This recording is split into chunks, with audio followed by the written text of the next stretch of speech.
Olá pessoal, aqui quem fala é a professora Thaís e vamos aprender um pouquinho sobre geografia.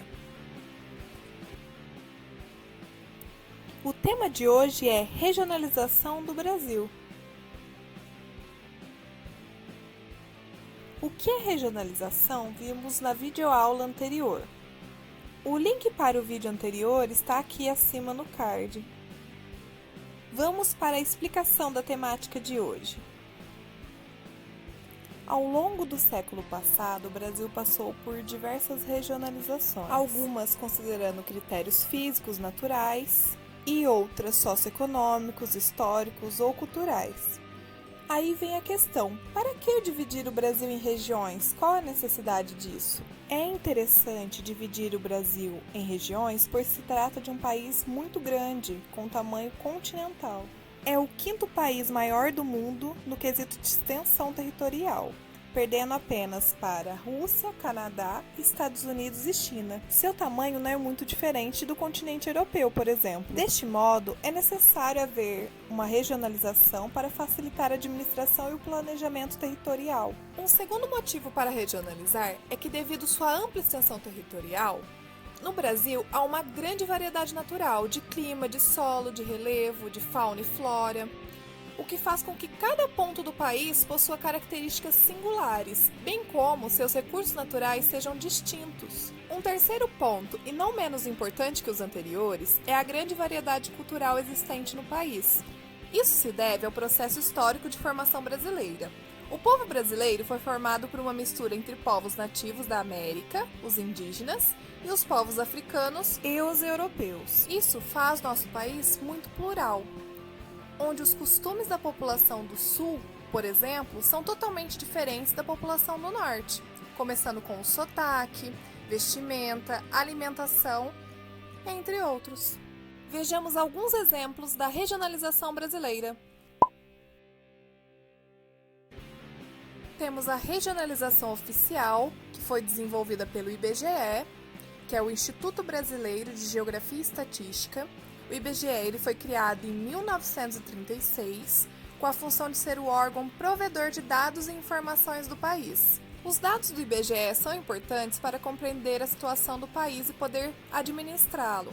Por exemplo, pelo banco de dados do IBGE é possível analisar a concentração de renda, as diferenças econômicas entre as regiões e estados. Podemos observar também onde no território falta serviços básicos, como postos de saúde e escolas.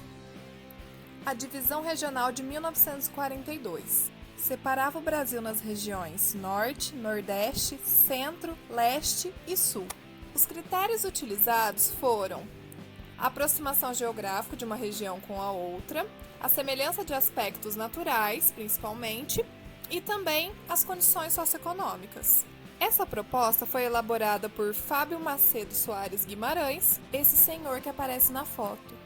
Em 1969, entrou em vigor uma nova divisão regional brasileira, também elaborada pelo IBGE. Essa divisão separou então o país em 5 regiões: Norte, Nordeste, Centro-Oeste, Sudeste e Sul. A última modificação desta divisão foi em 1988, em que houve a separação de Goiás em 2, dando origem ao estado do Tocantins. Como esse território fazia parte de Goiás, antigamente pertencia à região Centro-Oeste. Um dos principais critérios para a separação dessas regiões foi a semelhança no desenvolvimento socioeconômico dos estados. A regionalização geoeconômica foi desenvolvida por Pedro Geiger lá na década de 60. O critério utilizado por Pedro para essa separação foi os níveis de desenvolvimento econômico. Segundo ele, o Brasil é separado em 3 grandes complexos regionais: Amazônia, Nordeste e Centro-Sul. Nessa proposta, as fronteiras das regiões não coincidem com as divisas oficiais dos estados.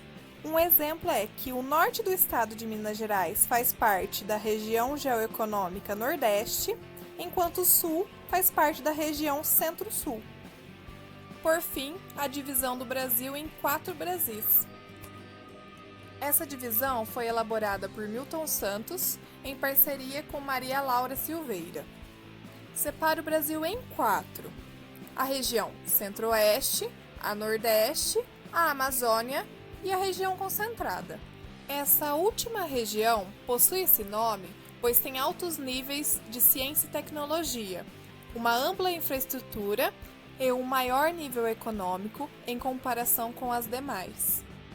Como critério para essa divisão, Santos e Silveira levaram em consideração as diferenças socioeconômicas e o meio técnico-científico informacional.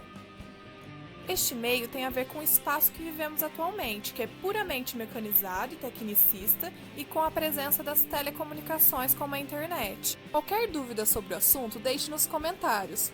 Dê sugestões para os próximos temas também. Se gostou, se inscreva no canal para dar uma força. Até a próxima aula!